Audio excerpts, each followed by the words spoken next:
you ready? Hey YouTube, welcome back to a video. All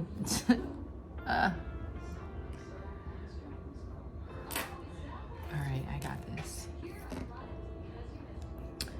Hey YouTube, welcome to a video on my, why is my hair messed up?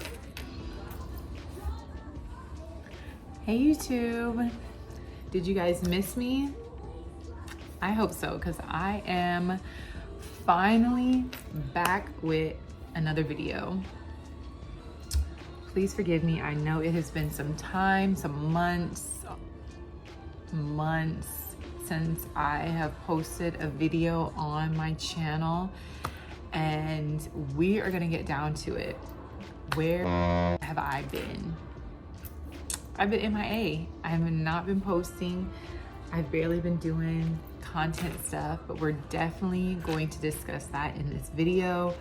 I wanted you guys to be here with me, listen to what I have to say. I'm gonna be eating this homemade pasta salad I made. Looks so good. It's one of my favorites that I make. Plus, I have some Chardonnay. Cheers to a much long overdue video.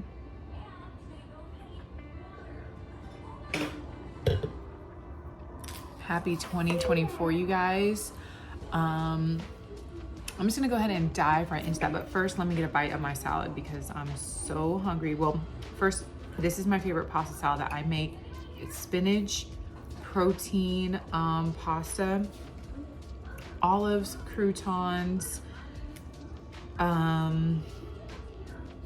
feta cheese, and bacon bits with Caesar salad, Caesar dressing.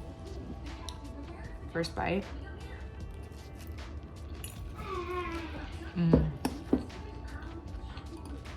That is so good. This is my favorite salad. See the pasta, bacon. I'm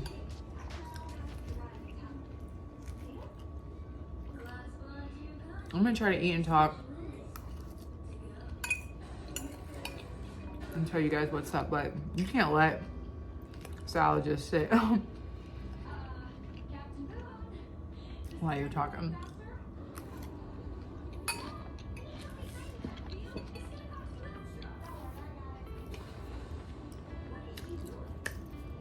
This salad, y'all, this is my favorite. So, you guys, I have been missing off YouTube for a long time.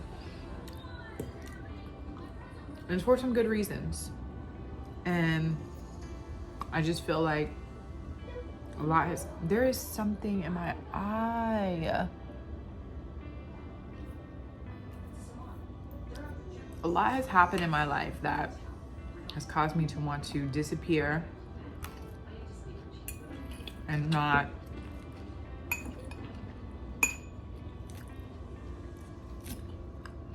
post content like how I used to. You know, I used to make reels all the time, TikToks all the time, and now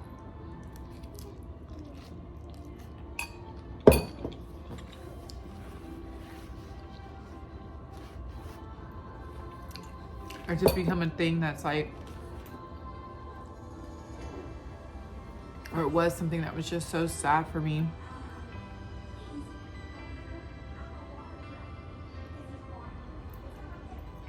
So,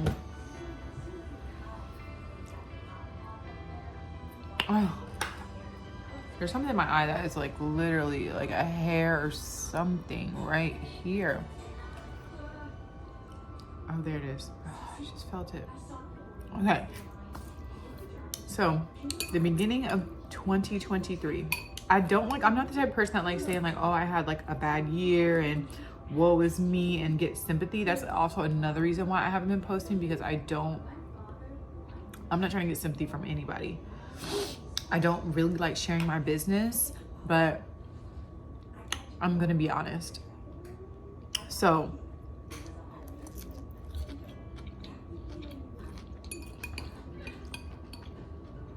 for those of you who knew or didn't know, I had an older daughter that lived with me, Amela. She was a teenager. And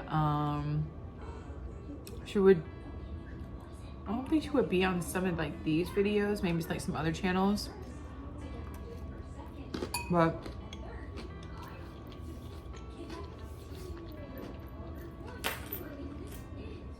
like me, she moved right here to Florida, not being from here, not knowing anybody here, friends, family, nothing.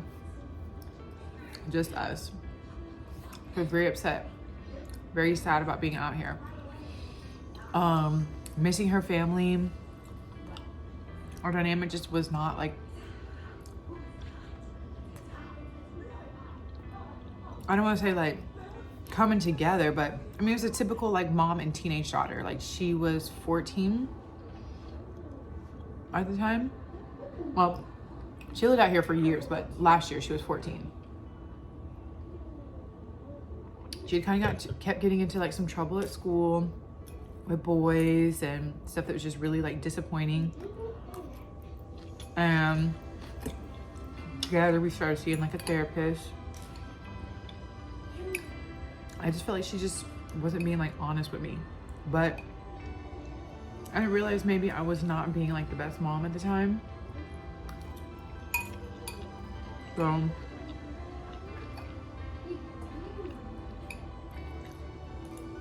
after months of therapy, finding out that she's just very depressed here, misses her family, misses her grandparents, and telling me that like she wants to like live with them. As like hard as it was, I decided to like let her go live with them, because I felt like here I was like walking on eggshells, being around her or talking to her. I couldn't do anything right. We just, I don't want to say we did not get along. She like respected me, but I feel like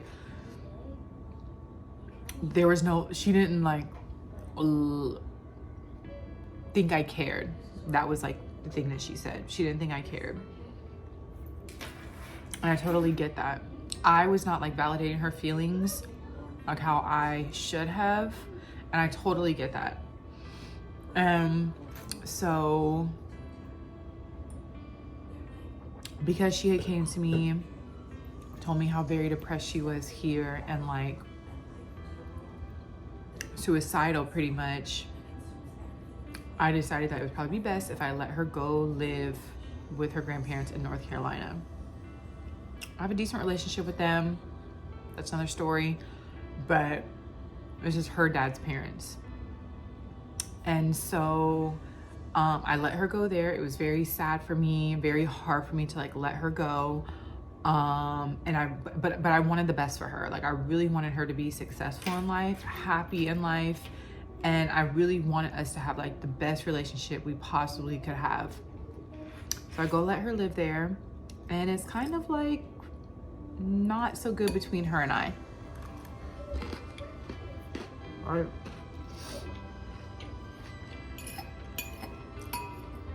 We really didn't talk.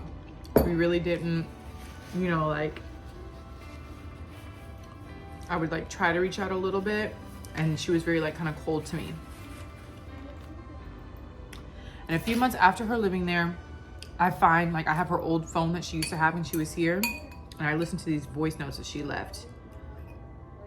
And the voice notes were literally her talking about how much she hated me. And it was like the saddest thing I ever heard. Because I'm like, I tried to be like the best mom, the fun mom, the cool mom.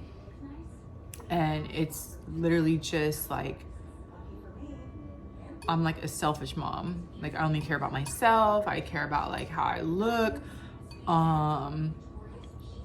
You know, like I don't like all these things about her, which she's a teenager. So of course she has like some self-image things that, you know, she needs to work on. I'm not gonna talk about it like on here, but I'm not saying I was all at fault. I think just her reality was very like different. And she just felt like the way I showed that I cared for her was not the way she needed me to show it. So, you know, like when you're with your partner, like their love language is different than your love language. And sometimes you end up giving your partner your love language because it's what you like instead of giving them their love language. I think that's kind of what was happening. I was like showing her the love, like how I would want to be showed love instead of how she kind of wants to be showed love. So it was just not like going well. So anyway,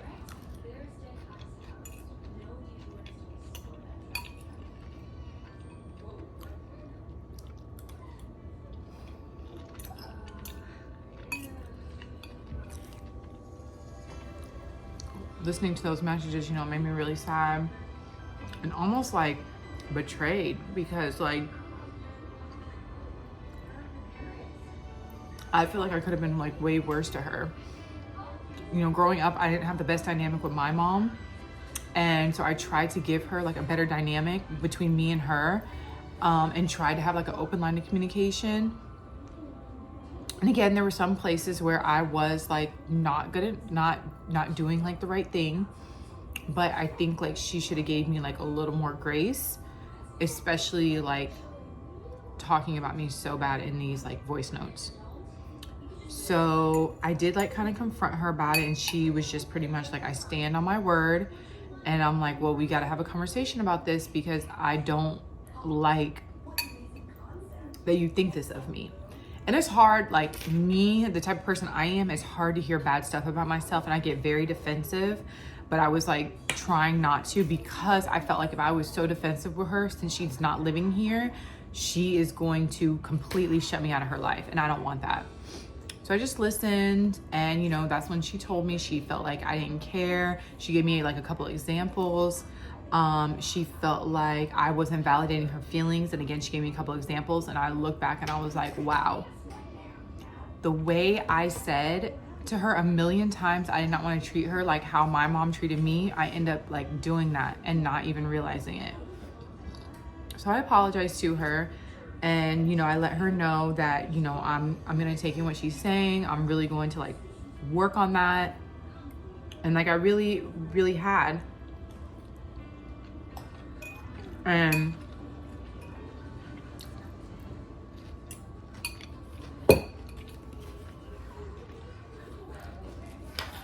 you know, wanted to make sure that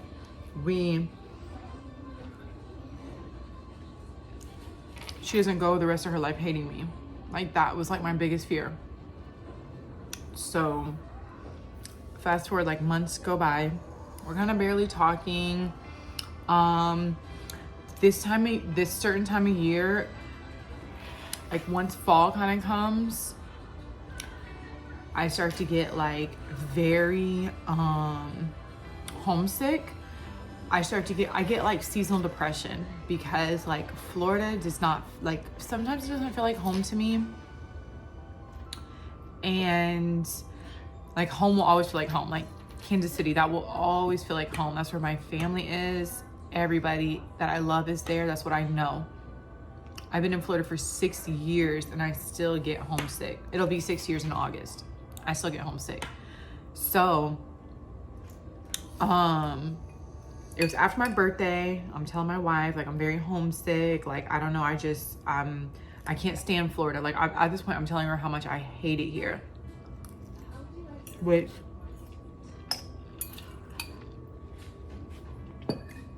I'm sure for her hearing that is harsh. Because what can we do? I'm gonna be here forever unless I leave her. I don't want to do that. But like, saying I hate it here, but that at the time was like exactly how I felt. So I'm like telling her that and telling her that. And I'm just like, okay, well, I need to do something that's going to make me happy. Because I'm a stay-at-home mom. I don't get out. I don't have friends. So what can I do that's going to make me feel like this place is home? Like, what can I do? So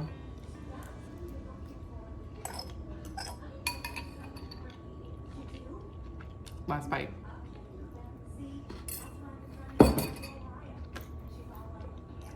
That was so good.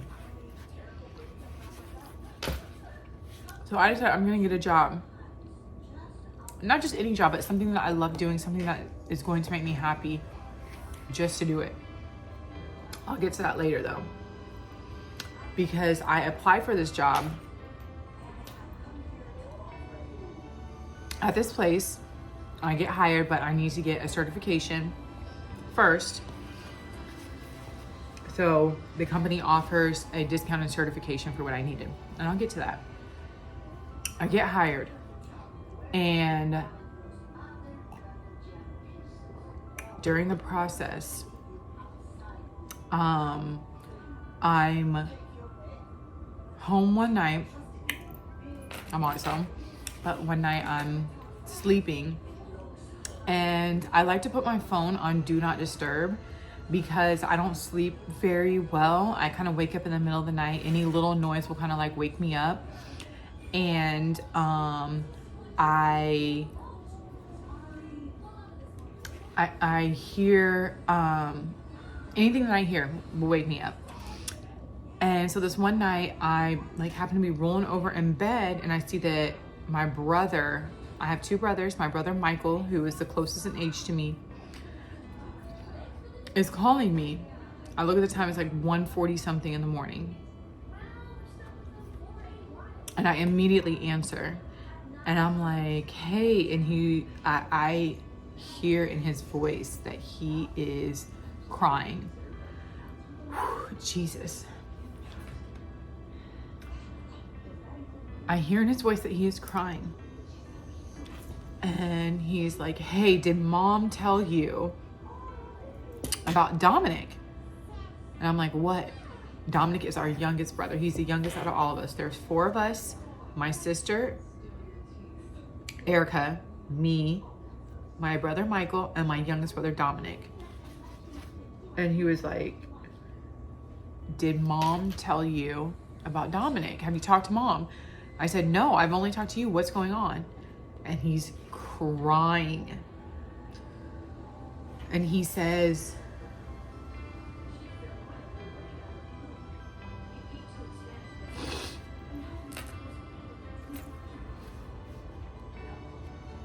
wow, I have never. It's been a long time since I talked about this. He says, Dominic killed himself. I'm so sorry, you guys. But he says that he killed himself. I just screamed. And Adisa's next to me. I'm just screaming. And Mela wakes up. She comes to me, she's like, what's wrong? And, you know, I tell her, and I'm talking with Michael, like, what happened? What happened? And Michael's like, I'm here at his house. The police are here. I tried. I'm so sorry. I'm so sorry. I'm so sorry. I tried. I'm like, what? Like, what do you have to be sorry about? And he's like, I tried. I'm sorry. And I was like, tell me what happened. So he said, you know, just briefly, he said that my brother Dominic, so Dominic, Michael, and myself were married. My sister Erica is not married. No kids. We all are married with kids. He said that Dominic and his wife went out to a bar, drinking, having a good time. I guess they get home, they get to some type of argument, and he pulls out his gun in their house with his wife's youngest son in the house, and he just starts shooting the gun because he's mad. And she ran, goes outside, calls the police. I'm sure the neighbors called the police because they heard shots. And she calls the police, and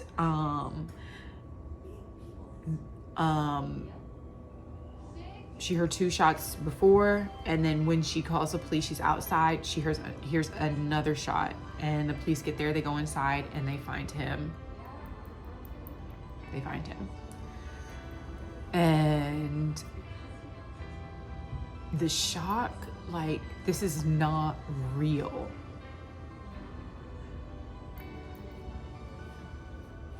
All I can say is, why would he do this? Why? Why would he do this? My sister Erica gets there, and I guess is speaking with his wife, who, by the way, I barely know her. I think I've never met her. I met her in person once. I met her in person once last year, in March. And so this happened in October. So yeah, so so anyway, yeah, that's what happened. I ended up booking the soonest flight I could to get home. Before all that happened, it was all this crazy drama. Blame. Because like I said, again, we barely know my sister-in-law. Not that she did anything to him, because obviously she didn't. The police were there, but just what was said in their last moments. How do you question somebody that, like, how do you ask her? Because she's also grieving too. A lot of allegations came about her, that she was seeing all these different people before the funeral. She was also already dating. Like, I don't know. I don't know what to believe is true, but anyway. So, yeah, that took a huge toll on my life, because right before that I was thinking of how much, like, I miss home and I wanted to go back, and then like that happened. So let me pause here.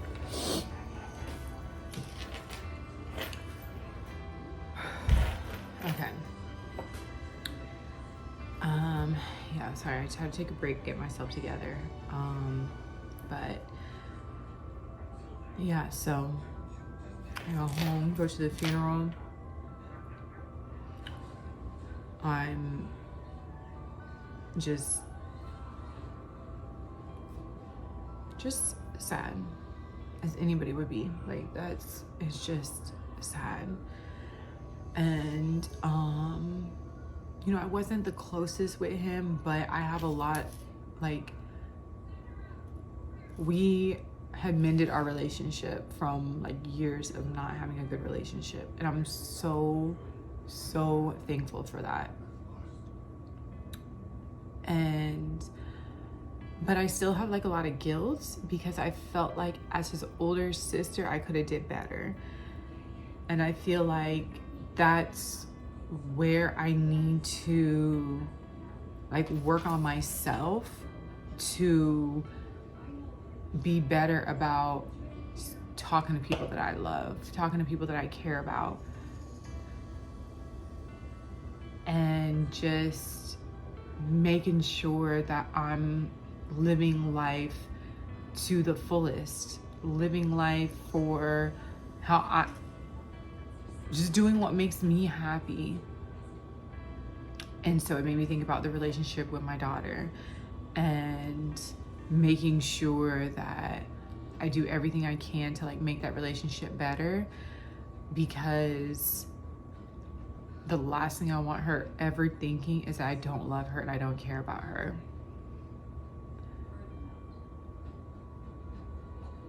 But you know, afterwards, after getting back home from the service, I mean, it took me a long time to be just normal again. I would just find myself crying in the car all the time. Like, I made like a music playlist just dedicated to songs that made me think about back home. All these songs that made me think about being home, that reminded me of home. And when I play it, you know, I just cry. And sometimes I like wanted to cry. Like, I want to feel these feelings. For a long time, I would do that. And any minor inconvenience in my life during that time, I couldn't even handle it. I couldn't go to the store without, like, if there was one little issue at the store, like somebody cutting me off to get in front of me, even in the car, people cutting me off to get in front of me, I would just break down and cry because I'd just be so angry and upset. And so back to the job thing. So I decided before, you know, all this happened that I wanted to become a personal trainer.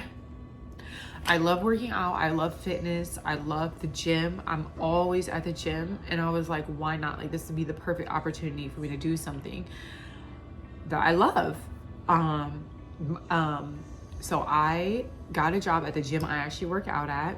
I worked very hard to get my personal training certificate. And now I am a certified personal trainer. I love training. I love my gym. I've been doing it since October. As soon as I got back from the services, I went straight into work. And yeah, I just love it so much. I haven't had a job that I loved in a very long time at all, I don't think. And this is it. Like, I really love it. I love my clients. But it didn't fix like the hurt that I had in me. And I knew I was a different person. And I knew I had to go about life differently.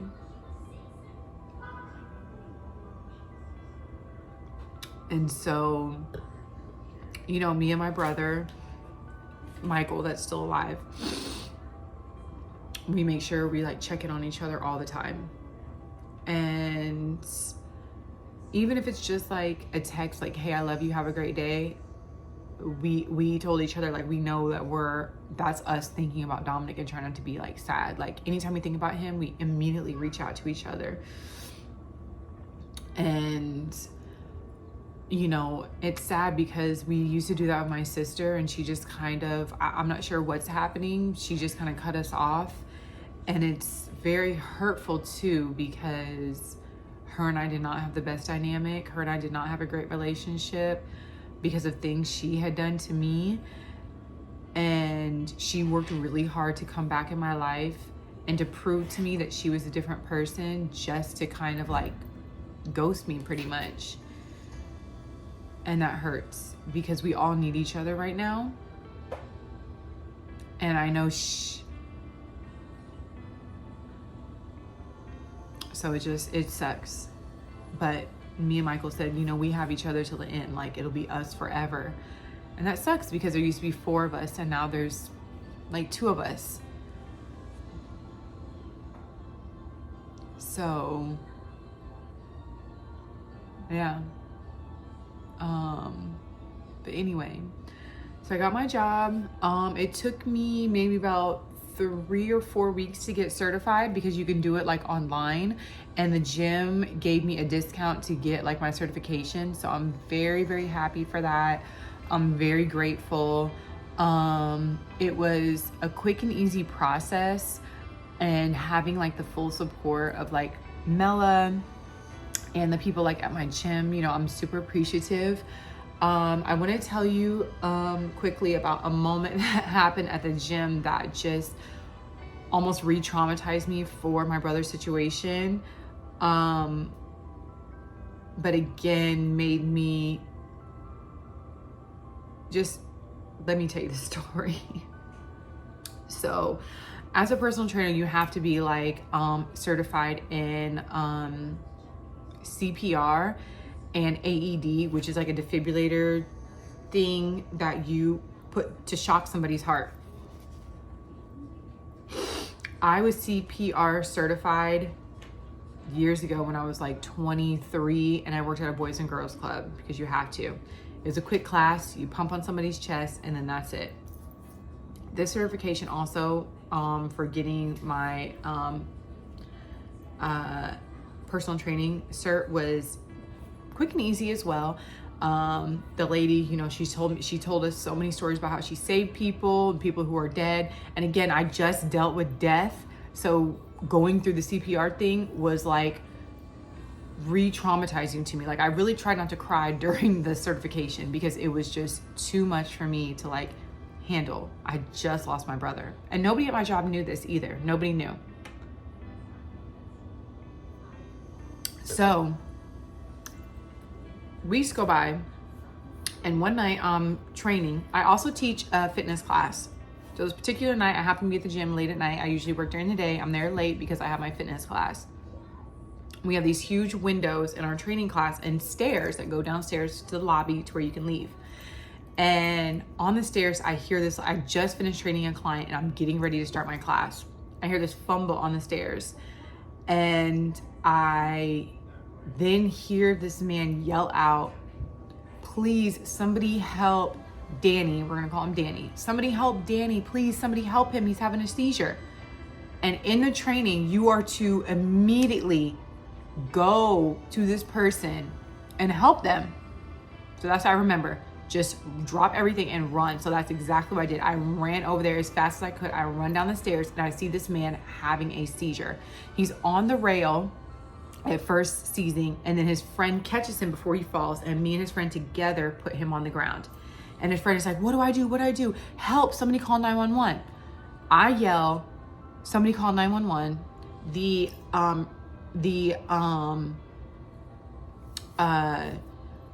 customer service rep at the front desk was already calling. Some members were already calling 911. And his friend is like, "What do I do?" He's clear as day having a seizure. I'm terrified. And I'm like, okay, at least it's just a seizure. He's still breathing. And I remember in the training, if they are still moving, talking, they are still breathing. So that's what he's doing. He's seizing. Foam is kind of coming out his mouth because I've seen a seizure before, and that's what happens. And his friend is like, "What should I do? Should I stick my finger in his throat to like make him throw up?" I guess was the thought process on that. I'm not even sure. But I was like, no, let me just hold his head. That's all I knew, was to at least hold his head, because again, he's moving, so he's still breathing. I yell out, "Somebody find my boss." Like my manager, I yell her name. "Somebody find her, somebody find her." Because this is a huge gym, you guys. There's music playing, fans going. I know she's way in the back somewhere. I'm just screaming that somebody find her, because I don't know what to do. I do not want to deal with this. I'm thinking in my head, I do not want to deal with this. That's what I'm thinking. I do not want to deal with this. All of a sudden, his face turns like gray, which what they would consider purple. And he stops breathing. He stops moving. And I'm thinking, oh my God, Jordan, he is going to die. That's what I'm thinking. And I'm like, I don't want to do this. I don't want to do CPR on him. I don't. And then I'm like, the next thought, and this is all quickly, like in a matter of seconds. The next thought is, do not let him die in your motherfucking gym. Do not let him die in your gym. People are watching you. Like, you got to do something. All of a sudden, I don't even remember this man's face at the time.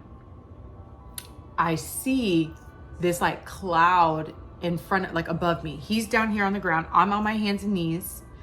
I see this cloud above me, and it's my brother's face, Dominic. And he's like, "Jordan, save him, save him, save him. Like, you know what to do, like save him."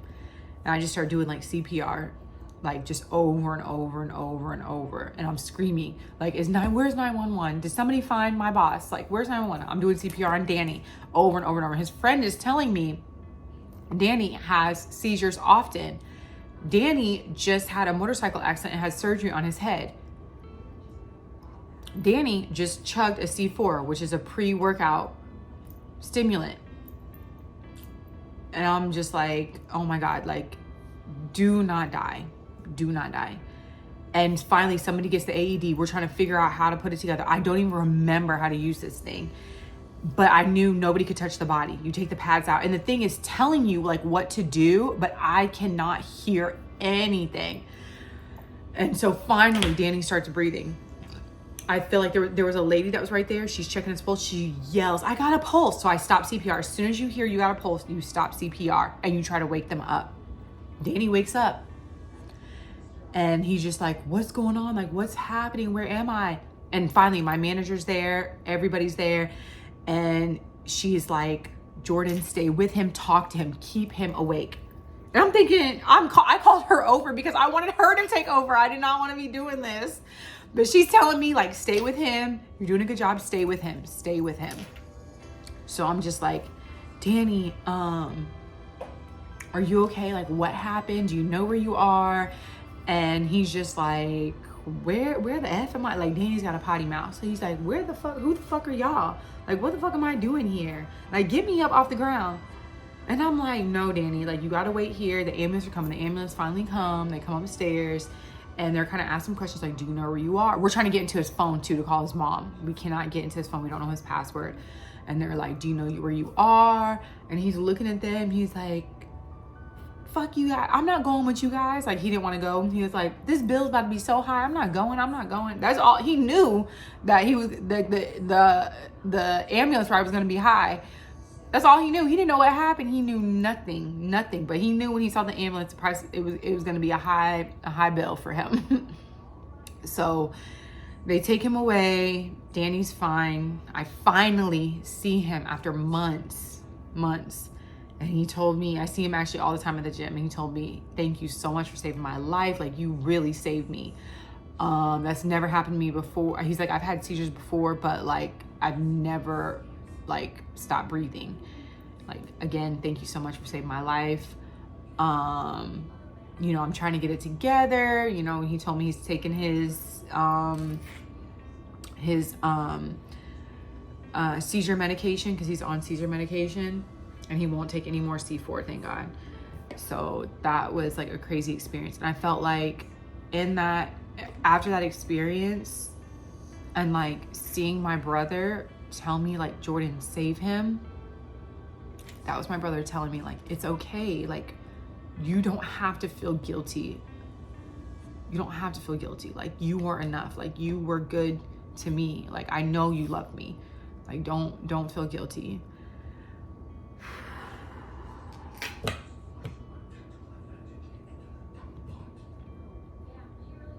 Don't feel guilty. But yeah. So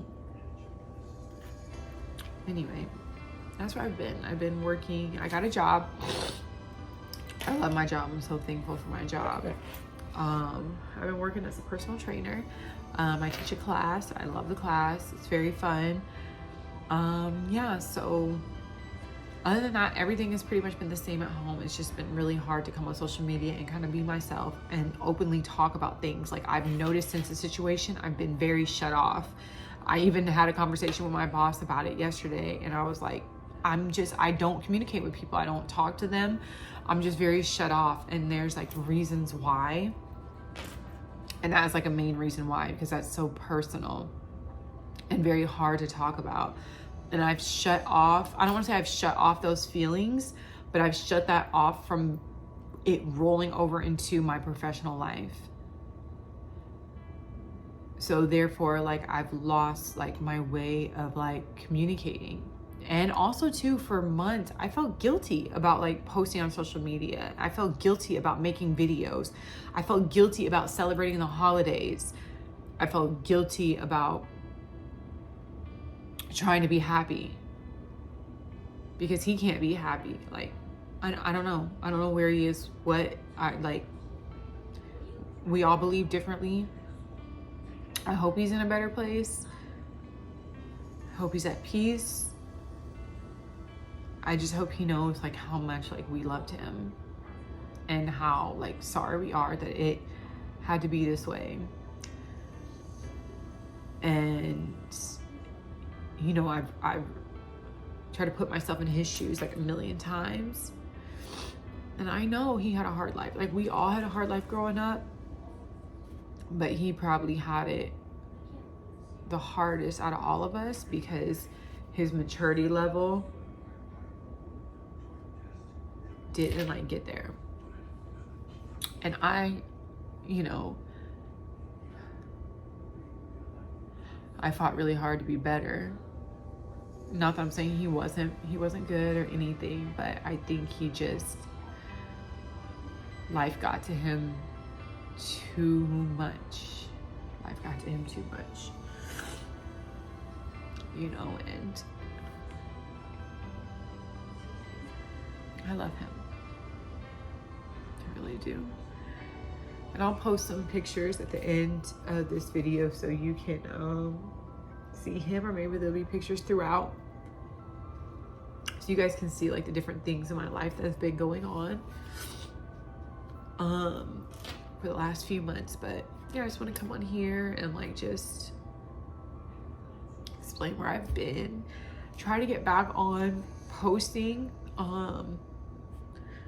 Please comment below like any videos you want to see from me, anything at all. If you want me to continue doing more hair videos, more makeup, more shopping videos, I definitely will. But I want to really get back into content creating. You know, I do enjoy that. It was just hard. Like it really, really, really was hard. It really was hard. And I need to get better at like communicating like my thoughts and feelings. I'm not good at that. I'm not good at that. So thank you guys if you made it to the end for watching. Yeah, you know, yeah. Thank you guys all so much. Have a good night.